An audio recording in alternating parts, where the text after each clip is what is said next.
বিশ্বনবী একবার আসরের নামাজের সেজদা লম্বা করে দিলেন। সাহাবারা বললেন, নবী নামাজের পরে ধরলেন অসুস্থ হয়ে গেলেন নাকি, অথবা কোরআনের আয়াত সেজদা অবস্থায় নাজিল হয়ে গেল নাকি? আসরের সেজদা তো এত লম্বা করতে কখনো দেখি নাই রে নবী। বিশ্বনবী বললেন, না, অসুস্থ হই নাই, কোরআনের আয়াত নাজিল হয় নাই। আমি যখন সেজদায় লুটিয়ে পড়েছি, আমার কলিজার টুকরা নাতি হাসান আমার কাঁধের উপরে চেপে বসেছে। আমি যদি সেজদা থেকে মাথা উঠাই হাসানের কষ্ট হয়ে যাবে, তাই আসরের একটা সেজদা আমি ইচ্ছা করেই লম্বা করে দিয়েছি। কি নবী ছিল, কি মায়া ছিল নাতিদের সাথে। হাসান হুসাইন বিশ্বনবী, যে নবী হচ্ছে সব নবীদেরও সর্দার, ওই নবীরে ঘোড়া বানায়া, বিশ্বনবীর বাবরি চুল ছিল তো, ওই চুল ধরে এরকম ঘোড়া ঘোড়া খেলতো।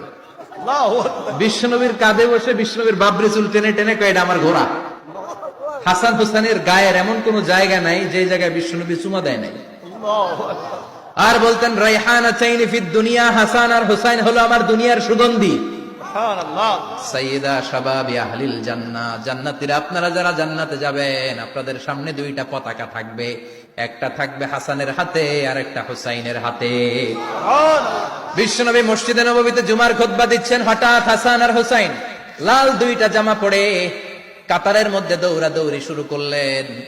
বিশ্বনবী খুতবা থামিয়ে দিলেন, মিম্বার থেকে নেমে হাসান হুসাইনকে দুই হাতে টানতে টানতে মিম্বারের উপরে নিয়ে আসলেন, যাতে মুসল্লিদের ডিস্টার্ব না হয়ে যায়।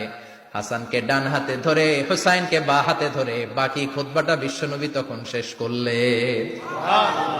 500টা খুতবা দিয়েছেন। কয়টা? চিল্লায় বলেন, কয়টা? আবার বিশ্বনবী জুমার খুতবা দিতে দাঁড়ালেন। এক সাহাবী এসে বসে বলল, বিশ্বনবী বললেন, কুম, দাঁড়াও, 2 রাকাত পড়ছো? সাহাবী কেন পড়ি নাই। বিশ্বনবী বললেন, ইরকা রাকাতান, 2 রাকাত পড়ো। সাহাবী 2 রাকাত পড়া শুরু করলেন, বিশ্বনবী আবার খুতবা দেওয়া শুরু করলেন। খুতবার নিরবিচ্ছিন্নতাকে ভঙ্গ করে বিশ্বনবী তাকে দাঁড়াতে বললেন, 2 রাকাত নামাজ পড়তে বললেন। তার মানে খতিব সাহেব মন গড়া শুধু খুতবা দিয়ে যায় না, ডানে বায়ে কোথায় কি হচ্ছে সবকিছু নজরে রেখে, কন্ট্রোলে রেখে, সামাজিক সব সমস্যার কথাগুলো তুলে ধরে অসামাজিক কার্যকলাপের বিরুদ্ধে হুঙ্কার দিয়ে জুমার প্ল্যাটফর্মটাকে শক্তিশালী করাই হচ্ছে একজনের খতিবের দায়িত্ব। চিল্লায় কোন ঠিক কিনা? এ কাজই করেছেন বিশ্বনবী 500টা খুতবায়। আবার বিশ্বনবী দাঁড়িয়ে খুতবা দিচ্ছেন, এক সাহাবী এসে বলেন, নবী, মদিনার মধ্যে পানি নাই, অনাবৃষ্টি, দুর্ভিক্ষ, আপনি একটু দোয়া করেন যাতে বৃষ্টি হয়। কিসের দোয়া?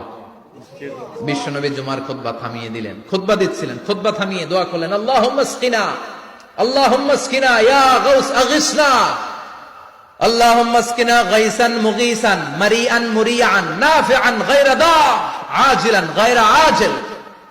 আল্লাহ, আপনি আমাদের সাহায্য করেন, আপনি রহমত করেন, বরকত দেন, আপনি মদিনার বুকে বৃষ্টি দেন, তাড়াতাড়ি দেন, দেরি করেন না। সুবহানাল্লাহ।